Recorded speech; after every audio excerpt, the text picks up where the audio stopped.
Olá pessoal, tudo bem? Me chamo Pedro Muga e você está em prova de engenharia. Vamos dar continuidade à nossa aula sobre licitações e contratos administrativos, falando agora sobre o artigo 28 da Lei de Licitações. Vamos lá? São as modalidades de licitação: o pregão, a concorrência, o concurso, o leilão e o diálogo competitivo.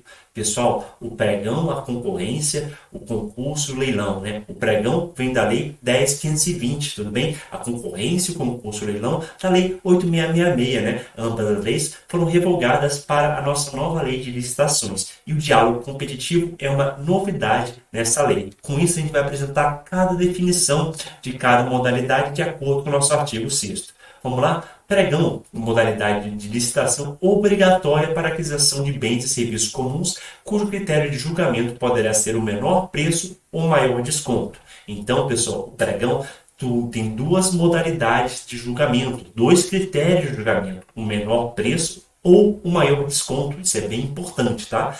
Concorrência, modalidade de licitação para contratação de bens e serviços especiais de obra de serviço comum e especiais de engenharia, cujo critério de julgamento poderá ser, para a concorrência, pessoal, aqui vem uma dica: pode ser qualquer tipo de julgamento, menos o de maior lance, tá bom? Então pode ser de menor preço, melhor técnica ou conteúdo artístico, técnica e preço, isso aí vocês vão ver que o limite é de 70% e 30%, maior retorno econômico, exclusivamente para contratos de eficientes, e maior desconto. Continuando, concurso, modalidade de licitação para escolha de trabalho técnico, científico ou artístico, cujo critério de julgamento será a melhor técnica ou conteúdo artístico e para a concessão de prêmio ou remuneração do vencedor. Leilão, modalidade de licitação para alienação de bens imóveis ou de bens móveis inservíveis ou legalmente apreendidos a quem oferecer o maior lance, tudo bem? Então temos aí as nossas 5 modalidades: especial quadrado, L2. Bacana? Dando continuidade, temos o nosso diálogo competitivo, novidade da nossa lei de licitações.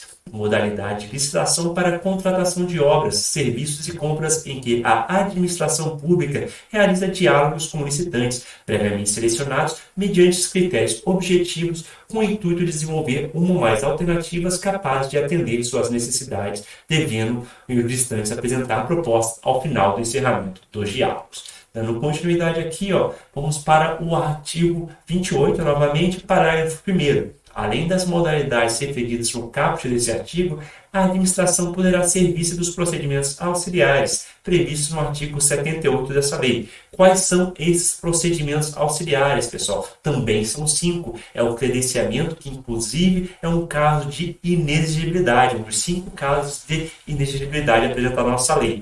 Pré-qualificação, procedimento de manifestação de interesse, sistema de registro de preço e registro cadastral. Ou seja, temos aí os nossos procedimentos auxiliares. Bacana? Vamos dar continuidade. É vedada a criação de outras modalidades de licitação ou ainda a combinação daquelas referidas no caput desse artigo. Olha só, duas observações bem importantes. Diferentemente da Lei 8.666, os valores não importam, sim o objeto da limitação. Ou seja, antes nós tínhamos ali o convite e temos a tomada de preço e a concorrência, né? Mudava ali os valores de cada modalidade de licitação. Agora não tem mais limite, tudo bem? O que importa é o objeto. E, além disso, a tomada de preço e o convite não existem mais nessa nova Lei de Licitações. Vamos lá? Com isso a gente já consegue fazer uma questão do SEBRASP 2022 de procurador. As modalidades de licitação previstas nessa lei são concorrência, concurso, leilão, tomada de preço e convite. Pessoal, você sabe muito bem que tomada de preço e convite não existe mais nessa lei. Então, está errada a questão. Questão bem simples para aquecermos a aula: não existe mais tomada de preço e convite. Ok? Então, gabarito aí, letra E, vamos à frente. Artigo 29. A concorrência e o pregão seguem o rito procedimental comum a que se refere o artigo 17 dessa lei, adotando-se o pregão sempre que o objeto possui padrões de desempenho e de qualidade que possam ser objetivamente definidos no edital, por meio de especificações usuais do mercado. Ou seja, se é um objeto que é facilmente padronizável, vai ser feito aqui pelo pregão, de preferência na modalidade eletrônica. Parágrafo único. O pregão não se aplica às contratações de serviços técnicos especializados de natureza predominantemente intelectual e de obras de serviços de engenharia, exceto o serviço de engenharia que trata a linha A do inciso 21 do artigo 6º. Pessoal, e quais são esses serviços de engenharia? São serviços comuns de engenharia. Nesses serviços comuns você pode utilizar o pregão sim, tá bom? Vamos para a sua definição. Todo serviço de engenharia que tem por objetivo ações objetivamente padronizáveis em termos de desempenho e qualidade, de manutenção, de adequação e de adaptação de bens móveis e imóveis, com preservação das características originais dos bens.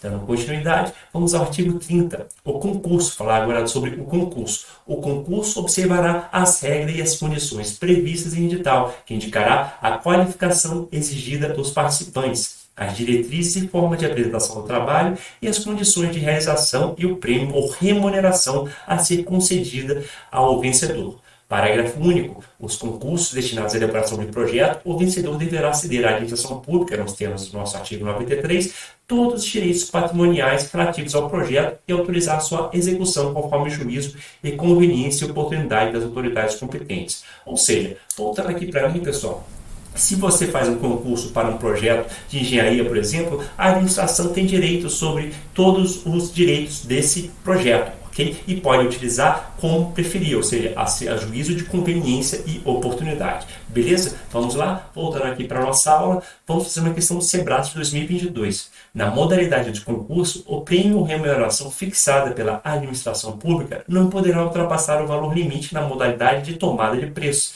Pessoal, nada a ver, não tem essa dispositivo na nossa lei, inclusive a tomada de preço, assim como o convite, foi extinta, não existe mais na nova lei de licitações. Então, o gabarito também é errado. Bacana? Vamos dar continuidade. Falar aí sobre o leilão. O leilão poderá ser cometido a leiloeiro oficial ou a servidor designado pela autoridade competente da administração e regulamentado deverá dispor sobre seus procedimentos operacionais. Se optar pela realização do leilão por intermédio de leiloeiro oficial, a administração deverá selecioná-lo mediante o credenciamento, que é um exemplo de inexigibilidade de licitação, uma contratação direta, ou licitação na modalidade pregão e adotar o critério de julgamento de maior desconto para as comissões a serem cobradas, utilizados como parâmetro máximo os percentuais definidos em lei que regula a referida profissão e observados os valores dos bens a serem leiloados. Dando continuidade, o leilão será precedido de divulgação do edital em sítio eletrônico oficial, que conterá a descrição do bem, o valor do bem a ser avaliado, o preço mínimo pelo qual deverá ser alienado, a indicação do lugar onde estiverem os bens, móveis, veículos ou semoventes, como por exemplo rebanhos, o sítio da internet e o período que correrá o leilão, salvo se excepcionalmente for realizado sob a forma presencial por comprovada inviabilidade técnica ou desvantagem para a administração, hipóteses que serão indicados o local, o dia e a hora da realização. Dando continuidade à especificação de eventuais ônus, gravames ou pendências existentes sobre os bens a serem leiloados. Além da divulgação do sítio eletrônico oficial, o edital do leilão será afixado em local de ampla circulação de pessoas na sede ou da administração e poderá ainda ser divulgado por outros meios necessários para ampliar a publicidade e competitividade da licitação. O leilão não exigirá registro cadastral prévio, não terá fase de habilitação e deverá ser homologada assim que concluída a fase de lance, superada a fase recursal, efetivando o pagamento para o licitante vencedor na forma definida no edital. Ou seja, nosso leilão não tem o quê? Não tem fase cadastral, ok, pessoal?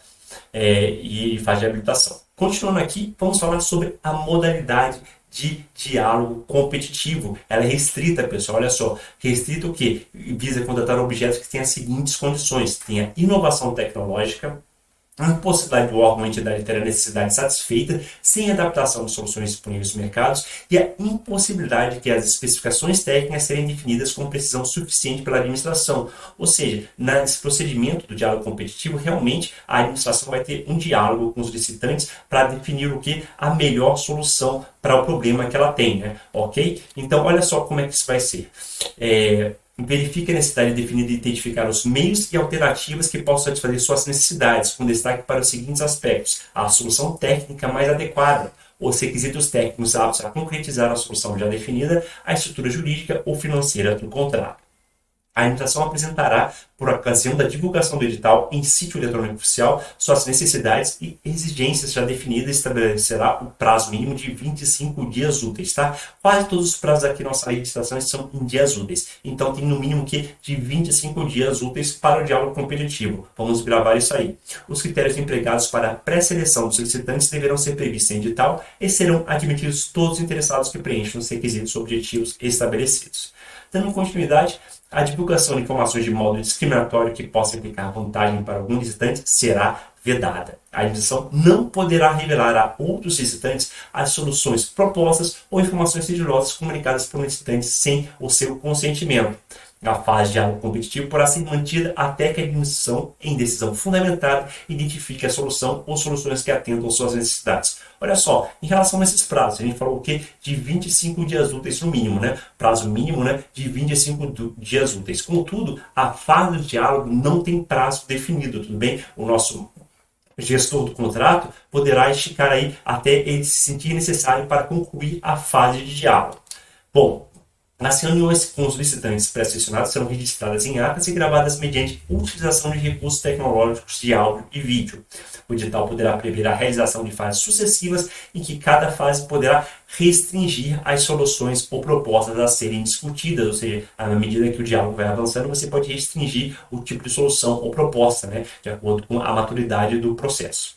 Dando continuidade, a administração deverá, ao declarar que o diálogo foi concluído, juntar aos atos do processo licitatório os registros e as gravações da fase de diálogo, iniciar a fase competitiva com a divulgação de edital, contendo especificação da solução que atenda às suas necessidades, os critérios objetivos a serem utilizados para a seleção da proposta mais vantajosa e abrir prazo não inferior a 60 dias, para que todos os licitantes pré-selecionados na forma do inciso segundo desse parágrafo apresentem suas propostas. Ou seja, temos 25 dias, temos uma fase de diálogo sem tempo definido e depois temos mais 60 dias úteis, beleza? 25 dias úteis, sem prazo definido e depois 60 dias úteis. A administração poderá solicitar esclarecimentos ou ajustes às propostas apresentadas. A administração definirá a proposta vencedora de acordo com critérios divulgados no início da fase competitiva, assegurada a contratação mais vantajosa como resultado.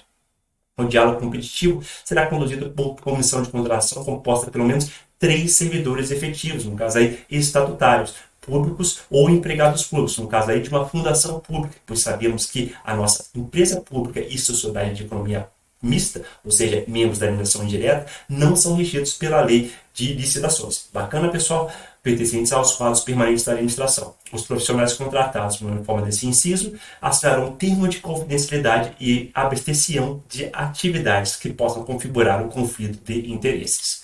Dando continuidade, vamos fazer uma questão da FGV de 2023. A Secretaria da Administração do Estado de Santa Catarina pretende realizar licitação para contratação de empresa para prestação de serviço especializado de data center e licenciamento de software. De acordo com o estudo técnico especializado, o serviço a ser contratado é comum, com padrões de desempenho e de qualidade objetivamente verificáveis. Salienta-se que a administração pública estadual, com base no parecer da Procuradoria, adotará a Lei 14.133 no procedimento licitatório. Vamos às alternativas aí, que estão um pouquinho mais puxadas da FGV. Letra A.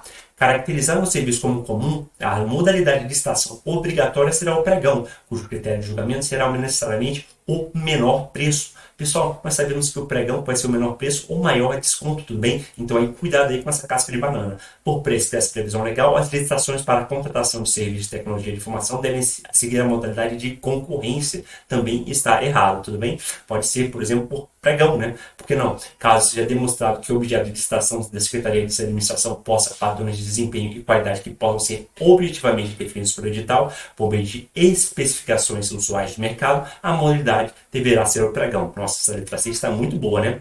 Na execução indireta, serviço de tecnologia de informação, o regime contratual deverá ser de contratação semi-integrada. Aí, pessoal, também está errado. Nós sabemos aí que temos a contratação integrada e a semi-integrada, beleza? Qual é a diferença dos dois, Pedro? Veja bem, a contratação integrada, a administração tem o anteprojeto e é licitado para que a empresa produza o projeto básico, o projeto executivo e execute a obra. Já na semi-integrada, A administração pública já tem o quê? Já tem o projeto básico, a empresa executa o projeto executivo e executa a obra, beleza? Então não tem nada a ver aí com esse tipo de serviço.